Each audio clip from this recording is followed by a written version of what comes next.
Why nothing seems to kill the B-52 bomber. Do you remember when the defense industry could actually build airplanes? Not just build airplanes, but mass produce them in large numbers. Of course you don't. Over time, military aircraft have become so complicated, and the defense industry's become so impervious to outside forces that you probably weren't born when the United States could actually build tough, reliable, and relatively low-cost airplanes.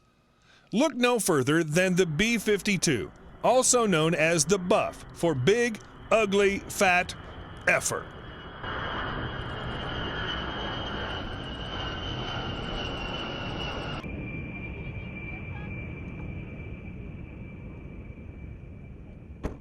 Boeing built more than 700 of the bombers between 1952 and 1962, and the Air Force expects to keep flying the Buff until the 2050s. That means that a bomber first built during the Truman administration will still be putting warheads on foreheads about the time the wars in Iraq and Afghanistan reach their halfway mark.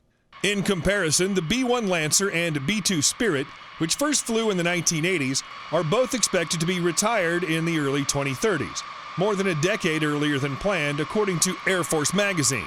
NASA's Space Shuttle retired in 2011 after 30 years of service. The SR-71 Blackbird bowed out in 1990 after flying for 24 years.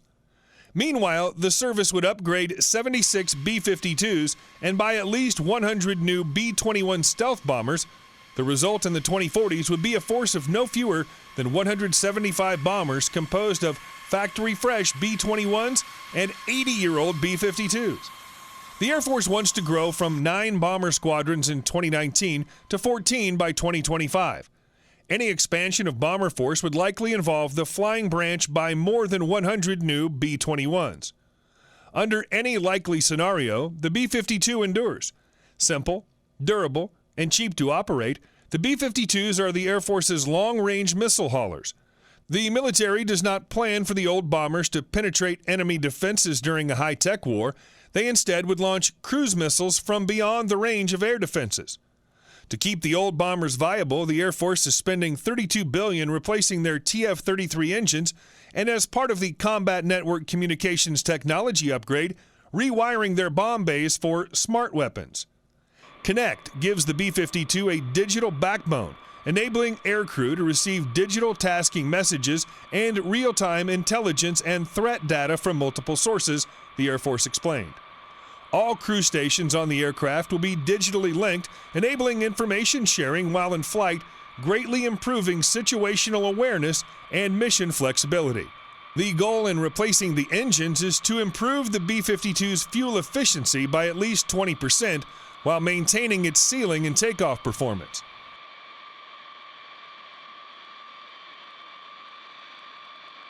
A B-52H with TF-33 engines can carry 35 tons of bombs and missiles as far as 4,500 miles without aerial refueling at a top speed of 650 miles per hour.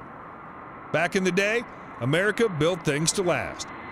As the longest-serving combat aircraft in the U.S. military, the Buff proves that when it comes to bells and whistles, less is more. I'm not an engineer, but I'd have to tell you that the folks that built this airplane designed an aircraft that's pretty sturdy, said Air Force Major General Thomas A. Bussiere. Bussiere leads the 8th Air Force, which is responsible for the service's bomber fleet. He was born in 1963, the year after the last B-52 was delivered to the Air Force. Originally intended to be America's nuclear bomber, the B-52 gained a new mission with the advent of GPS-guided weapons, close air support.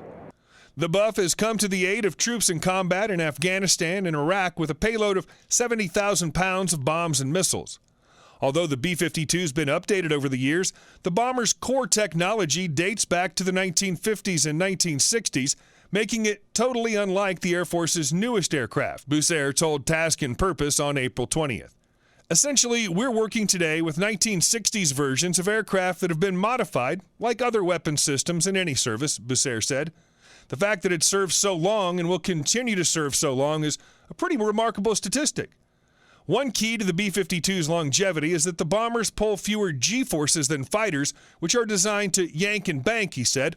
Also, many bombers spent years on alert with Strategic Air Command, the forerunner to U.S. Strategic Command, so they weren't flying many missions. Did someone say, "Let's play global thermonuclear war"? Despite its age, the B-52 is expected to continue to shoulder the nuclear mission along with the Air Force's newest bomber, the B-21 Raider. The Air Force ultimately plans to buy 100 B-21s, which are expected to begin flying in the mid-2020s. One reason why the B-52 will outlast the newer B-2 is that the U.S. government made a disastrous decision to buy only 20 bombers instead of the 132 B-2s it initially intended to purchase, said retired Air Force Lieutenant General David Deptula, Dean of the Mitchell Institute for Aerospace Studies. For too long, the Air Force and the U.S. Department of Defense has let arbitrary budget levels drive force structure. It's time to turn that equation around and have the national security strategy drive force structure, Deptula told reporters on Wednesday. With advancements in fighters and air defense systems, the B-52 can fire standoff, conventional, and nuclear weapons from a distance without putting itself at risk, Basir said. The B-1 showed how this can be done during the April 13th strike against Syria by launching cruise missiles at targets while outside Syrian airspace, opening a can of whoop-ass on ISIS. The B-52 has also proven invaluable to the commanders in Iraq, Syria, and Afghanistan because it can carry a lot of fuel and a lot of weapons, so it can loiter for a long time and provide the firepower to get U.S. troops and their allies out of danger, he said.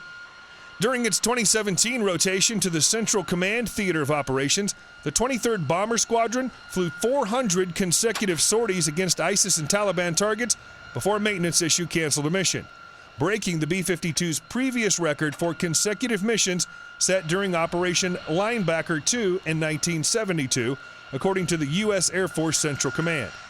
Not to be outdone, the 69th Expeditionary Bomb Squadron flew a total of 834 B-52 missions after arriving in theater in September 2017. The record-setting rotations are a testament to the robustness and ruggedness of the B-52, the work Air Force Material Command has done over the decades to maintain the bomber, and the dedication of airmen to keep the B-52 flying, Basir said.